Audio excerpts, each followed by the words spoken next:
Dans le cadre de cette chronique, je voulais dire quelques mots sur la situation de notre département de géographie et aménagement. Donc depuis déjà 2 mois, on a pris une position qui est une position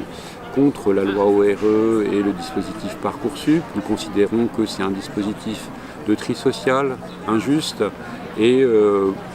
largement peut-être aussi inefficace, en tout cas certainement injuste socialement, et c'est la position de principe que nous avons.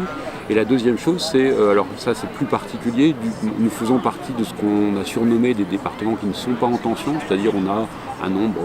correct de candidats, on n'en a pas trop, donc le fait de sélectionner à l'entrée n'a pas de sens. Notre objectif, qui est aussi un objectif de principe, est d'accueillir des étudiants, des jeunes étudiants, donc,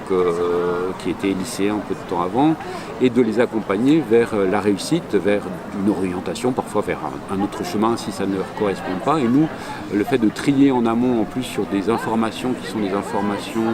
inégales ou qui prouvent aussi, qui marquent des très fortes inégalités sociales, puisqu'en gros on a des dossiers qui ont été bien faits parce que soit les parents étaient là derrière, soit parce que des officines privées, 300, 600, 900 € pour monter un dossier, pour faire un CV, pour faire une lettre de motivation étaient là, ou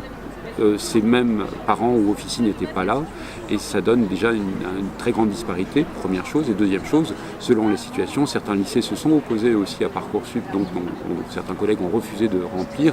et donc ça c'est aussi absurde de comparer des choses qui ne sont pas comparables, et donc de trier en plus dans une espèce de grand concours général de tous, où du premier, là on a 533 candidatures que nous avons validées dans un premier temps, les trier du premier au 533e, ça n'a aucun sens, et notre peur, vu le peu de temps que nous avons, puisque du fait de notre surcharge,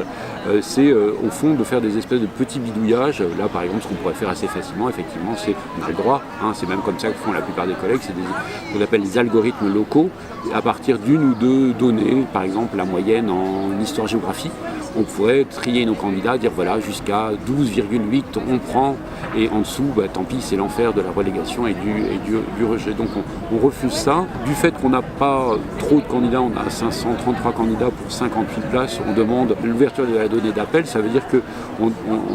puisque les candidats ont 10 vœux, en gros en moyenne, 533 candidats, on aurait à peu près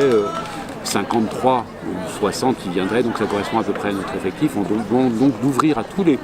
les lycéens qui ont demandé à venir chez nous, qu'on leur dise oui à tous, et qu'ensuite on fasse à ceux qui viendront, qui en auraient besoin, mais ce constat de besoin d'accompagnement, on le fera nous-mêmes au vu des parcours qu'on veut lancer avec eux,